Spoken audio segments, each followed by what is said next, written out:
Hi everyone, आजच्या mini ब्लॉगमध्ये तुम्हा सर्वांचं खूप खूप स्वागत आहे. तर आज इथे मी भाजीला चालले होते. इथे तुम्ही बघू शकता पाऊस बिलकुलही नव्हता आणि मी जसं बाहेर पडले तसं पाऊस यायला सुरुवात झाली. पाऊस नाही आहे म्हणून मी जाताना छत्री घेऊनच गेले नव्हते. मग रिटर्न आले भाजी घेतली, पण शूटिंग करायला जमलं नाही. भाजी घेऊन आल्यावर खूप भांडे पडली होती, किचन खराब झालं होतं. मग साफ करून घ्यायचं होतं. भांडे घेतली घासायला, भांडे फटाफट सर्व घासून घेतली, किचन साफ करून घेतलं. इथे तुम्ही पाहू शकता.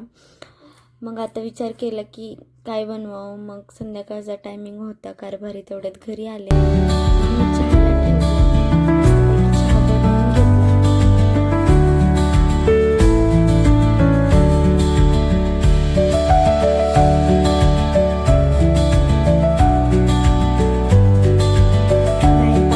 होता म्हणून मी चहा बनवून घेतला. आपला चहा तयार झाला आहे, ते तुम्ही पाहू शकता. आता भेटू पुढच्या व्हिडिओमध्ये. तोपर्यंत बाय बाय.